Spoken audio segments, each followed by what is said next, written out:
Hello guys, welcome to the channel. आज हम बात करेंगे कुछ आदर्श सलाहों पे जो कि आपको एक अति पवित्र सुंदर सुशील डब्बा दिलाने में कुछ योगदान, बलिदान, पूर्ण दान दे सके, ताकि आप अपने आगे की आधी जिंदगी में कुछ अच्छा कर सके। देश के लिए ना सही, कम से कम अपने दोस्तों को जलाने के लिए तो कर सकते हैं। And before we start, let me tell you, हमारे चैनल का ग्रोथ रेट फिर से अति सूक्ष्म वेग से बढ़ रहा है, तो यहाँ आपका सहयोग हमारा फिर से पूर्ण गति प्राप्त करने में काफी मदद कर सकता है। तो कृपया सब्सक्राइब करें and hit that bell notification for more updates like this.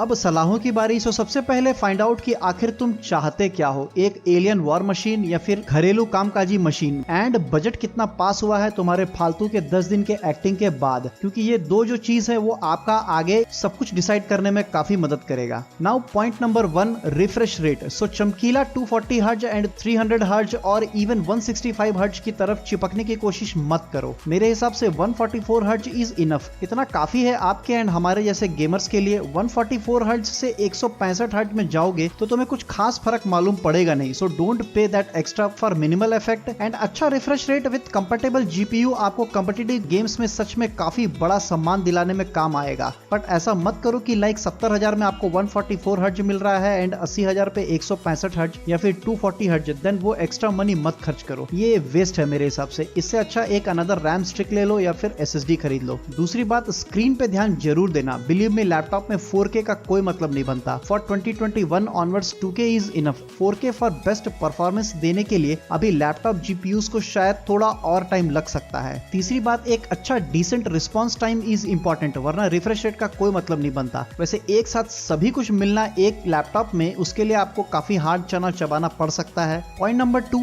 sRGB, DCI P3 और Adobe RGB। ये सब जो टर्म्स है ये स्क्रीन के कलर एक्यूरेसी को दर्शाते हैं। हायर इज बेटर, जितना ज्यादा कलर आउटपुट आपका स्क्रीन देगा उतना वाइब्रेंट लगेगा, बट ये कलर एक्यूरेसी अच्छे खासे प्राइस पे आते हैं। सो फॉर गेमर्स इसका बहुत ज्यादा महत्व नहीं है मेरे हिसाब से। मुझे सच में कुछ खास फर्क नहीं पड़ेगा अगर मेरा सामने वाला एनिमी नेवी ब्लू ड्रेस पहना है, लाइट ब्लू पहना है या फिर स्काई ब्लू पहना है। मुझे उसको भरना है एंड जब तक वो मुंह से टै नहीं बोलेगा तब तक गोलियां उसके मुंह में ठूंसते रहना है। So it's not a big deal for gamers. हाँ, अगर आप विजुअल एक्सपीरियंस को बहुत ज्यादा वैल्यू देते हैं तो अलग बात है, वरना जनरली ये colour accuracy is required by video editors, image processing जो करते हैं, डिजाइनिंग एक्सेट्रा। उनका यूज कलर में ज्यादा इफेक्ट देना है। सो वो नंबर्स को यूज करते हैं कलर को डिफाइन करने के लिए। Then they need precise colours only. So इनके लिए ये बहुत इंपॉर्टेंट है। एट द सेम टाइम अगर आप मेरे जैसे फालतू एडिटर हैं तो मुझे भी कोई फर्क नहीं पड़ेगा सामने वाला को कलर क्या दिखाई दे रहा है। At the end I would say for beginners it's not required. इसके पीछे पैसा फंसाने की जरूरत नहीं है and as a normal gamer and non professional content creators as well. तीसरा, डोंट कंपेयर क्लॉक स्पीड। अब ऐसा कई लोग करते हैं कि भाई ओल्ड प्रोसेसर का बेस क्लॉक 3 GHz है एंड नए वाले का 2.8 है, तो क्या मैं पुराने वाले को ले सकता हूं? सो ये जो तरीका है ये बेसिकली काफी गलत है। You have to observe the micro architecture and generation of the processor. हर नया micro architecture improved performance, higher instruction per clock cycle and better power efficiency के साथ आता है। So old Ryzen Gen series का processor can't beat a new Gen 3 based processor जब तक पहाड़ जितना अंतर ना दिखाई दे। सो ये गलत तरीका है कंपेयर करने का। I would say always go for new generation. If possible एक generation old with more cores and clock speed is चलेबल, लाइक 5600H एंड 4800H। यहाँ 4800H is little better. Overall अगर आप गेमर हैं and high and power user हैं तो फिर आई would suggest कि old generation CPU and GPU की तरफ ना जाते हुए न्यू जनरेशन की तरफ जरूर ध्यान दें। Point number 4, TGP. So TGP का जादू तो तुमने देख ही लिया है एंड मैंने अप्रॉक्स हर वीडियो में टीजीपी का गाना गाया ही है। सो पहले जीपीयू में मेंशन होकर के आता था कि भाई ये आखिर मैक्स क्यू है या फिर मैक्स पी वेरिएंट है, बट जब से एनवीडिया ने फ्री हैंड दिया है ओईएम्स को, चारों तरफ छटपटी मचा रखा है उन लोगों ने एंड अब सब टीजीपी पे डिपेंड करता है। So let me tell you, एक RTX 3060 130 watt easily RTX 3070 80 watt को बीट कर सकता है। So don't go with the name, TGP की तरफ पूरा ध्यान दो। अगर फुल पावर आपको थोड़े ज्यादा प्राइस पे मिलता है then go for it. Point number 5, stick to your needs, don't buy overkill configuration. अब ये तो क्लियर है कि हर आदमी को RTX 3090, पत्थर जैसी मजबूती, बर्फ के गोले बनाने वाली मशीन एंड 8K डिस्प्ले चाहिए। सो अगर तुम्हें खेलना वैलोरेंट CSGO एंड Warzone ही है तो RTX 3080 is no use for you. तुम 1650 Ti लेकर के भी अपना काम आसानी से चला सकते हो। बट एक बात जरा सोचो कि आज तुम्हें Warzone खेलना है एंड तुम्हें काफी अच्छा लग रहा है, बट कल को अगर Battlefield 2042 का बैटल रॉयल फ्री में आएगा तो छोड़ दोगे क्या उसे?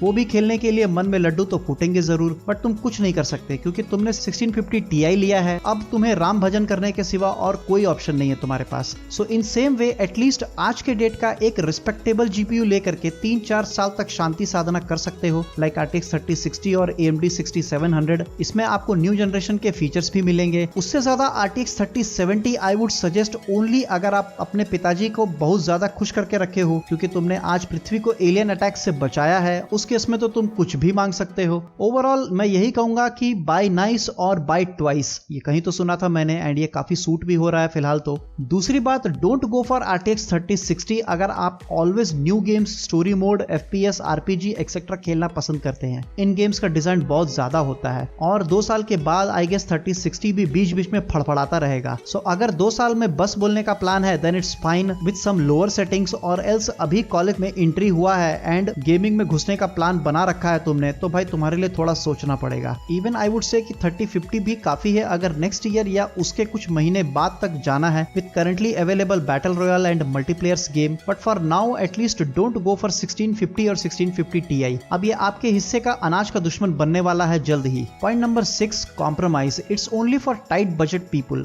आई mean best laptop with everything does not exist. ये सिर्फ ब्रह्मा के ऑफिस में ही मिलेगा, बाकी पृथ्वी में कहीं नहीं अवेलेबल है। So you have to compromise somewhere. Like अगर आप सिर्फ गेमिंग लैपटॉप लेना चाहते हैं तो आप कुछ हिस्सों में कॉम्प्रोमाइज कर सकते हैं। लाइक आज 8GB एंड 512GB का लैपटॉप ले लिया विद 2 अवेलेबल पोर्ट्स एंड बाद में अपग्रेड कर लिया, या फिर कोई लैपटॉप विद बेस्ट GPU मिल रहा है बट उसमें 8 कोर की बजाय 6 कोर ही दिया जा रहा है, या फिर 8 कोर लास्ट जनरेशन वाला CPU के साथ मिल रहा है, then I would suggest you can go for that. No doubt 8 core का बेनिफिट मिलेगा, बट आज भी कई ऐसे गेम्स हैं जो कि पूरी तरह कोर्स को यूज करने में सफल नहीं है। So I guess you are fine with that. अब जब बजट ही नहीं है, ऊपर से तुमने एग्जाम में फेल होकर के परिवार का नाम भी रोशन किया है, साथ में पड़ोस के गुप्ता अंकल की गाड़ी का टायर निकाल के साइकिल का टायर लगाते हुए रंगे हाथों पकड़ा भी गए हो, तो इस केस में RTX 3060 का बजट तो मेरे हिसाब से पास नहीं होगा तुम्हारा। सो ये थे कुछ इंपॉर्टेंट पॉइंट्स। एक बात और याद रखो, अपने बजट के चक्कर में 70,000 में एक लैपटॉप विद 1650 ले लिया, बट सिर्फ 6-7 हजार के डिफरेंस में अगर 3050 अवेलेबल है तो मैं कहूंगा गो फॉर दैट, क्योंकि भाई 6-7 हजार को बचाने के चक्कर में तुमने 70,000 का बलि चढ़ाया है। Again I am very well aware कि पैसा कितना मुश्किल से मिलता है, बट इसी वजह से ये पॉइंट भी रेज हुआ है। So think about it. Finally actually ये वीडियो में और भी कुछ पॉइंट्स थे बट मैंने उनको माइनस कर दिया है ड्यू टू द टाइम। मैं उन सारे पॉइंट्स को नेक्स्ट वीडियो में ऐड करने की कोशिश करूंगा, जो कि मैं जल्द से जल्द बना रहा हूं। फिलहाल के लिए तो इतना ही। Hope you learn something new today. If yes then please like, share and subscribe. Thanks for watching.